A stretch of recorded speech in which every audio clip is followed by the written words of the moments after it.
क्या जवान बेटी के साथ सफ़र करना सही था? जवान बेटी के साथ अकेले सफ़र करते रेलगाड़ी के कंपार्टमेंट में जवान लड़कों के ग्रुप के कारण वह अपने को असुरक्षित महसूस कर रही थी।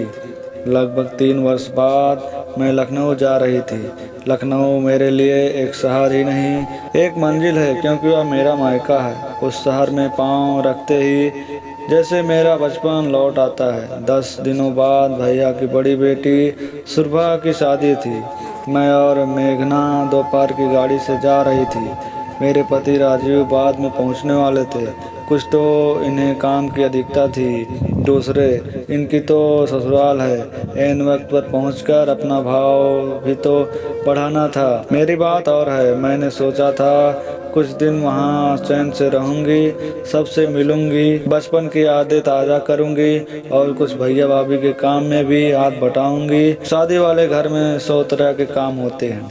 अपनी शादी के बाद पहली बार मैं शादी जैसे अवसर पर मायके जा रही थी। माँ का आग्रह था कि पूरी तैयारी के साथ आऊँ। माँ पूरी बिरादरी को दिखाना चाहती थी आखिर उनकी बेटी कितनी सुखी है, कितना संपन्न है, या शायद दूर के रिश्ते की बुआ को दिखाना चाहती होंगी जिनका लाया रिश्ता ठुकरा कर माँ ने मुझे दिल्ली में ब्याह दिया था। लक्ष्मी बुआ भी तो उस दिन से सीधे मुंह बात नहीं करती।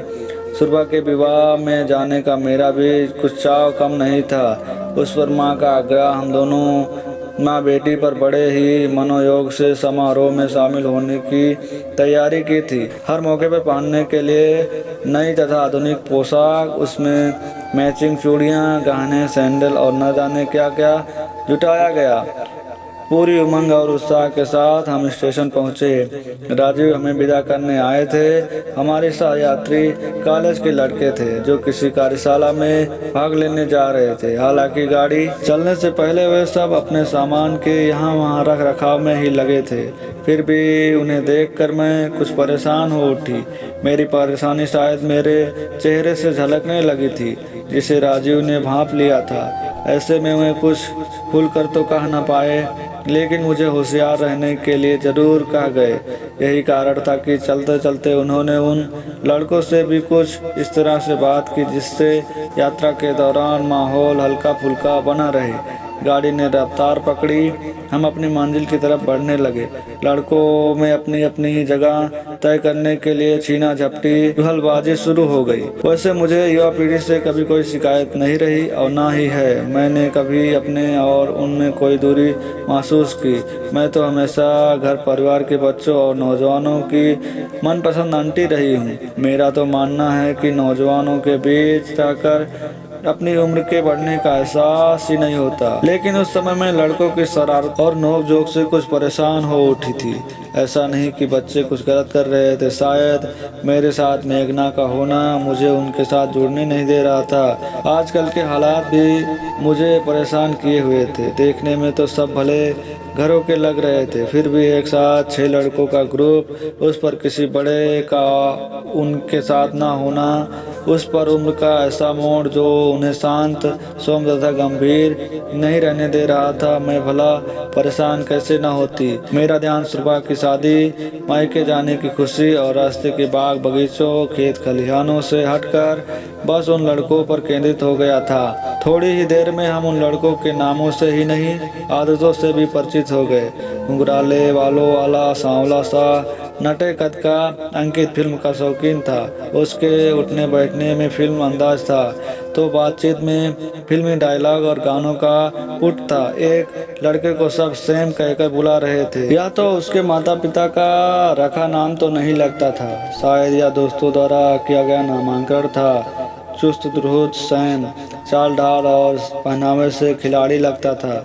मझली कदकाठी वाला इस ग्रुप का लीडर जान पड़ता था। नेवी कट वाला, लंबी और घनी मूछें वाला, बड़ी बड़ी आंखों वाले, इससे पूछे बिना लड़के कोई काम नहीं कर रहे थे। बिना मैचिंग की ढीली ढाली टी शर्ट पहने, बिखरे बालों वाला, बेपरवाह तबीयत वाला समीर था जो हर समय चिंगम चबाता हुआ बोलचाल में इंग्लिश भाषा के शब्द का इस्तेमाल ज़्यादा कर रहा था। खिड़की से बाहर झांकती रही या आंखें बंद कर के सोने का नाटक करती रही। अपने हम उम्र उन लड़कों के साथ न खुलकर हंस पाई, ना ही उनकी बात में शामिल हो सकी। वैसे मैं ना ही ऐसे माँ और ना मेघना ही इतनी पुरातन पंथी लड़की है। वह तो हमेशा शिक्षा में ही पड़ी है। वह क्या कॉलेज में लड़कों के साथ बातचीत हंसी मजाक नहीं करती होगी? फिर जाने क्यों, शायद घर से दूरी या अकेलेपन मैंने मन में असुरक्षा की भावना को जन्म दे दिया था। उनसे परिचय के आदान प्रदान और बातचीत में मैंने कोई विशेष रुचि नहीं दिखाई। मुझे लगा वह मेघना तक पहुंचने के लिए मुझे सीढ़ी बनाए। उन लड़कों की बहानों से उठी नजरें जब मेघना से टकराती तो मैं बेचैन उठती थी। उन दिन पहली बार मेघना मुझे बहुत ही खूबसूरत नजर आई और पहली बार मुझे बेटी की खूबसूरती पर गर्व नहीं भय हुआ। मुझे शादी में इतने दिन पहले इस तरह जाने के अपने फैसले पर भी झुंझलाहट होने लगी थी। वास्तव में मैं मायके जाने की खुशी में मैं भूल गई थी कि आजकल औरतों का अकेले सफर करना कितना जोखिम का काम है। वह सभी खबरें जो पिछले दिनों मैंने अखबारों में पढ़ी थी एकाएक कर मेरे दिमाग पर दस्तक देने लगी। कई घंटों के सफर में आमने सामने बैठे यात्री भला कब तक अपने आसपास से बेखबर रह सकते हैं। काफी देर तक तो हम दोनों मुंह सीकर बैठी रही, लेकिन धीरे धीरे दूसरी तरफ से परिचय पाने की उत्सुकता बढ़ने लगी। शायद यात्रा के दौरान या स्वाभाविक भी था, यदि सामने कोई परिवार बैठा होता तो क्या खाने पीने की चीजें का आदान प्रदान किए बिना हम रहते, और अगर सफर में कुछ महिलाओं का साथ होता तो क्या वो ऐसे ही अजनबी बनी रहती। उन कुछ घंटों के सफर में तो हम एक दूसरे के जीवन का भूगोल, इतिहास, भूत, वर्तमान सब जांच लेती। चूंकि वे जवान लड़के थे और मेरे साथ मेरी जवान बेटी थी, इसीलिए उनकी उठी हर नज़र मुझे अपनी बेटी से टकराती लगती।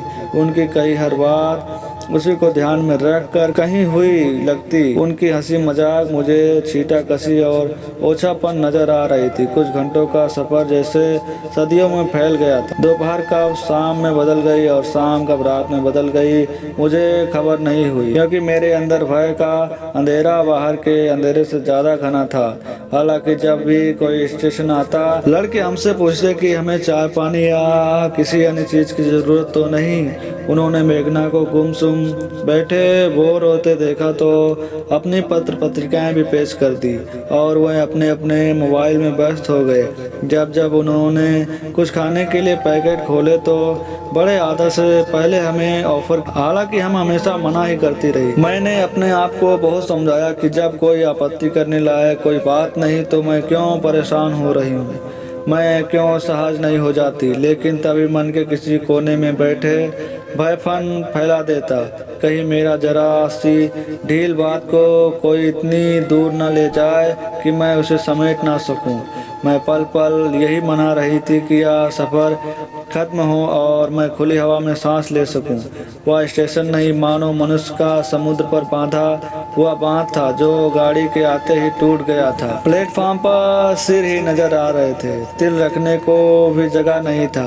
कई सिर खिड़कियों से अंदर घुसने की कोशिश कर रहे थे। मेघना ने घबरा कर खिड़की बंद करना चाही तो कई हाथ अंदर आ गए जो सब कुछ झपट लेना चाहते थे। मेघना को पीछे हटाकर सैम और अंकित ने खिड़कियां बंद कर दी। पलट कर देखा तो मनीष, रजत और ईश तीनों अंदर घुस आए। आदमियों के रेवड़ को खदेड़ने में लगे थे, किसी को धकिया रहे थे तो किसी से हाथापाई हो रही थी। सभी ने सुरक्षा को ध्यान में रखते हुए जल्दी जल्दी सारा सामान बंद खिड़कियों के इकट्ठा करना शुरू कर दिया। लड़कों को उन धोता कुर्ताधारी निपट देहातियों से उलझते देखकर जैसे ही मैंने हस्तक्षेप करना चाहा तो ईश और सैम एक साथ बोल उठे, आंटी जी आप दोनों निश्चित होकर बैठिए, बस जरा सामान पर नजर रखिए, इनसे तो हम निपट लेंगे। अब याद आया कि सुबह लखनऊ में एक विशाल राजनीतिक रैली होने वाली थी जिसमें भाग लेने या सारी भीड़ लखनऊ जा रही थी। लगता था जैसे रैली के उद्देश्य और उसकी जरूरत से उसमें भाग लेने वाले अनिवार्य थे। ठीक वैसे ही उस रैली के परिणाम और इससे आम आदमी को होने वाले परेशानियों से रैली के आयोजक भी अनभिज्ञ थे।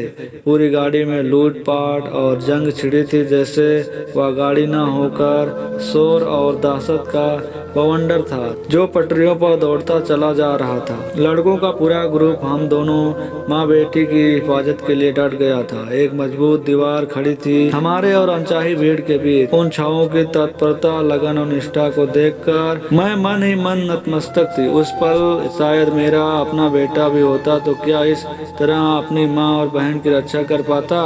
कानपुर से लखनऊ तक के उस कठिन सफर में वे ना बैठे, ना उन्होंने कुछ खाया पिया। इस बीच वे अपनी शरारतें, चुहलबाजी, फिल्म अंदाज सब कुछ भूल गए थे। उनके सामने जैसे एक ही उद्देश्य था, हमारी और सामान की हिफाजत। मैं आत्मग्लानि की दलदल में धंसती जा रही थी। इन बच्चों के लिए मैंने क्या धारणा बना ली थी, जिसके कारण मैंने इनसे एक बार भी ठीक से व्यवहार नहीं किया, एक बार भी इनसे प्यार से नहीं बोली, ना ही इनके हंस परिहस या बातचीत में शामिल हुई।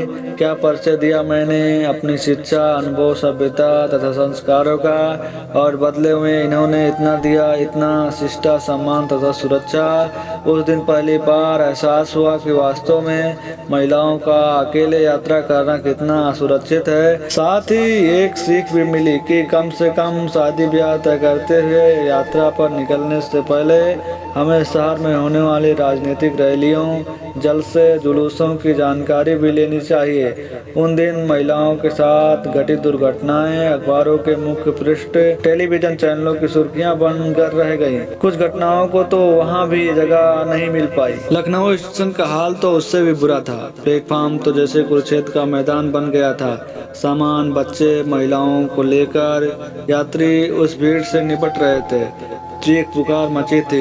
भीड़ स्टेशन की दुकानें लूट रही थी, दुकानदार अपना सामान बचाने में लगे थे। प्रलय का सा आतंक हर यात्री के चेहरे पर स्पष्ट नजर आ रहा था। मेरी तो आंखों के सामने अंधेरा छाने लगा था। इतना सारा कीमती सामान और साथ में खूबसूरत जवान बेटी, उस पर ऐसी भीड़ जिसकी कोई नैतिकता न सोच, बस एक उन्माद होता है। वैसे तो भैया हमें लेने स्टेशन आए हुए थे, लेकिन उस भीड़ में हम उन्हें कहाँ मिलते। उस भीड़ में तो सामान उठाने के लिए कुली भी ना मिल सका। उन लड़कों के पास अपना अपना तो मात्र एक बैग था।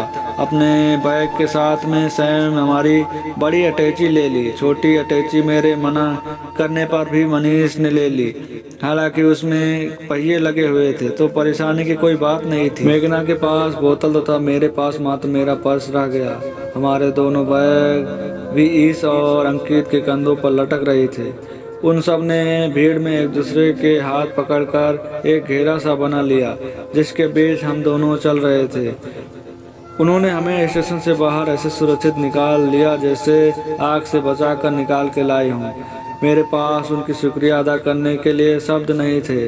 उस दिन अगर वे नहीं होते तो पता नहीं क्या हो जाता। इतना सोचने मात्र से मेरे रोंगटे खड़े हो जाते। मैंने जब उनका आभार प्रकट किया तो उन्होंने बड़ी सहज स्वभाव से मुस्कुराते हुए कहा था, क्या बात करती हैं आप, यह तो हमारा फर्ज था। दिल से मैंने उन्हें सुबह की शादी में शामिल होने की दावत दी, लेकिन उनका आना असंभव था क्योंकि वे मात्र 4 दिन के लिए लखनऊ एक कार्यशाला में शामिल होने के लिए आए थे। उनके लिए 10 दिन रुकना असंभव था। फिर भी एक शाम हम उन्हें खाने पर बुलाए, सबसे उनका परिचय करवाया। वह मुलाकात बहुत ही सहज, रोचक और यादगार रही।